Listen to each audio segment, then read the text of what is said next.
साहब इस वक्त हमारे साथ मौजूद हैं, वफाकी वज़ीर दाखिला। बहुत शुक्रिया शेख साहब आपके वक्त का। सर, इस वक्त जो मामला है वो खासा गर्म हो गया है। अब आपने तो फरमा दिया है कि जो रेंजर्स है, एफसी है, पार्लियामेंट लॉज इस्लामाबाद में सिक्योरिटी वगैरह भी उसके हवाले की जा सकती है। तो सर, कोई ऐसे खतरात हैं कि किसी किस्म का कोई तसादुम हो? तसादम का तो खतरा नहीं ना। आप देखें, अगर सिविल मलेशिया जिसकी इजाजत ही नहीं है, आप वो ले आए इंसारुल इस्लाम ले आए और वहाँ एक्सरसाइज करें। इस्लामाबाद है, कोई बनाना स्टेट नहीं है, वो तो नहीं आने देंगे जी। बिल्कुल अभी तो लिहाज किया मौलाना साहब का कि वरना तो दहशतगर्दी के पर्चे देंगे। ये कालदम हो चुके हैं, कानून में इजाजत नहीं है। और एफ लगाएंगे 2-3 दिन पहले, जब तारीख आ जाती है रेंजर्स लगाएंगे, फुल प्रोटेक्शन देंगे लॉजेस को भी और पुराने MNA हाउसेस को भी और पार्लियामेंट को भी। कोई मजाक तो नहीं है ना कि मुल्क में चलना है, ये तसादम की तरफ नहीं जाना चाहिए। और सुलह सफाई से एक जमहूरी हक है, उनका आदम एतमाद लाएं और हारें और घर चले जाएं और उसी पुरानी तनख्वाह पे काम करें जो उनका मुकद्दर है। ये कहना कि बाहर आए ना आए, तो क्या बात कह रहे हैं फजलुर रहमान साहब जी। तो शेख साहब, लेकिन पीटीआई जलसा करने जा रही है और लोगों को कहा गया, इमरान खान साहब कल भी फरमा रहे थे कि डी चौक तमाम लोग अदम एतमाद से एक दिन पहले पहुंचेंगे। तो सर, वहां फिर अपोजिशन ने भी ऐलान कर दिया, आप करेंगे तो हम भी करेंगे। तो फिर सर उनको भी जगह दे देंगे जलसे की जी, उनको भी जगह दे देंगे, करें जलसे, क्या करना। सही वोट तो शेख साहब 12 मेंबर कम होंगे। शेख साहब, एक सवाल करना है। एहसन इकबाल साहब कह गए एक बहुत बड़ी बात, और वो कहते हैं कि हुकूमत की जानिब से, हुकूमती अराकीन की जानिब से नून लीग के अराकीन को 50 करोड़ से 1 अरब रुपए पर पर्सन ऑफर हुई है। आप इसके ऊपर क्या कहना चाहेंगे?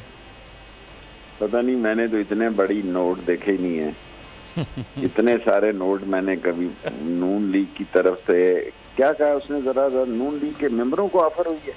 जी जी, नून लीग के मेंबरान को, नून लीग के साथ प्रोग्राम में और बिकने वाले किसी तरफ भी हों, उनकी मजम्मत होनी, ये जमहूरियत के लिए खतरा हो। अगर इस मुल्क में ये बिकने बकने का माहौल खत्म ना हुआ तो रहेगा नाम अल्लाह का। फिर यहाँ ये ना समझें कि पाकिस्तान एक एटॉमिक स्टेट है। और अभी देखें, कल इंडिया ने जो मिसाइल, यानी उसकी टेक्नोलॉजी इतनी बोसीदा है कि भेजा मशरक की तरफ जाता मगरिब की तरफ से है। उनकी सबमरीन हमने पकड़ी है 8 दिन पहले। ये मुल्क है, कैसे हो सकता है इतनी बड़ी ऑफर? तो फिर क्या कहूँ मैं तो। शेख साहब, आप आज कोयटा पे भी बात कर रहे थे कि इतनी तलखियां जो हैं वो ना बढ़ जाए, लेकिन तलखियां सर बहुत ज्यादा बढ़ गई हैं पिछले चंद दिनों से। तो ये जो बड़े दिन है, तलखियां कम करेंगे जी, हल्की फुल्की मौसीकी करेंगे, पक्का राग ना गाएं एक दूसरे के खिलाफ। क्योंकि अभी तो 7 दिन के बाद इजलास बुलाए जाने के 7 दिन के बाद वोटिंग होनी है। और फिर मैं आपको कमांड एंड कंट्रोल दफ्तर हमने बनाया है, मैं 7 दिन आपको कमांड एंड कंट्रोल दफ्तर से सच्ची खबरें दूंगा। शेख साहब, आप भी तहरीक अदम एतमाद वापस हो सकती है? शेख साहब, तहरीक अदम एतमाद वापस हो सकती है, वापस भी हो सकती है तहरीक अदम एतमाद? पाकिस्तान में हर चीज मुमकिन है। अच्छा, पाकिस्तान में कोई चीज ऐसी नहीं, बल्कि उनको वापस ले लेनी चाहिए। साफ लगा लें अपना और वापस ले लें, क्या है, मिल बैठे। और 1 साल इलेक्शन का रह गया, ये ना 10 साल सिलेक्शन के पीछे लगे रहें। और अकल का मुजाहरा करें सारे लोग, हम भी और वो भी।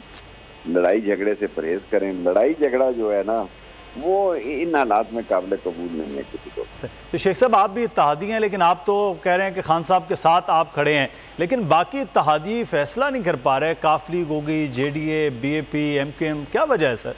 हुकूमत कुछ दे नहीं पा रही है, ये इत्तेहादी कहीं और सोच रहे हैं?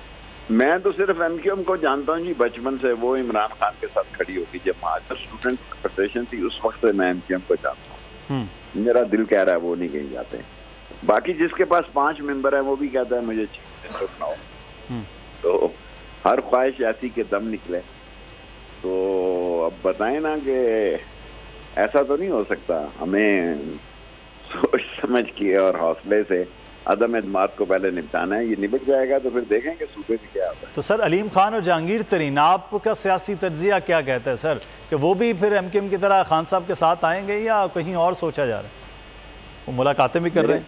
मेरे ख्याल में उन्होंने आज तक कोई इमरान खान के खिलाफ बात को नहीं। यहाँ बात उन्होंने खिलाफ नहीं की तो इसका मतलब गुंजाइश है। मेरी तो पीटीआई पार्टी नहीं है, इमरान खान के मैं साथ हूँ। सो पीटीआई को इन दोनों से बातचीत करनी चाहिए, कोई हर्ज नहीं। तो सर आप मैं तो पहले दिन से कह रहा हूँ, मुझसे वैसे ही खफा हो जाते हैं कि जिसने आपके खिलाफ बात ही नहीं की आज तक, उनके खिलाफ सलीम खान और जंगीर तरीन के खिलाफ के साथ बात करते क्या हर्ज है आपको? अब मेरा सारा मटेरियल ना खत्म कर दें। 3 सर एक बार आखिरी सवाल, सर आखिरी सवाल कर लीजिए। आप पिंडी के एमएनए भी हैं सर, तो वज़ीर आला पंजाब जो हैं कि ये भी एक फार्मूले बन रहे हैं, बीएस की तस्दीक तरदीद भी आप कर सकते हैं कि वज़ीर आला पंजाब की कुर्बानी दे के मरकज़ में हुकूमत बचाई जा सकती है। सर ऐसी भी चीज़ें हो सकती हैं? अभी नहीं मुझे पता, इमरान खान का फैसला है। मैं सूबों की सियासत नहीं करता, मुझसे मरकज़ की बात करें। सही, सूबों की सियासत नहीं मैं करता। तो सर यहाँ फिर मरकज़ में अगर कोई वजारतें दे दिला के तो मामलात इत्तेहादियों के साथ सेटल हो सकते हैं। बाकी भी भाई साहब सियासत जो है बड़ी बेरहम चीज़ है, सेटल करें जिस तरह भी होते हैं, खरीदो फरोख्त ना हो। चलिए सब्सक्राइब करें और बेल दबाएं ताकि कोई खबर रह न जाए।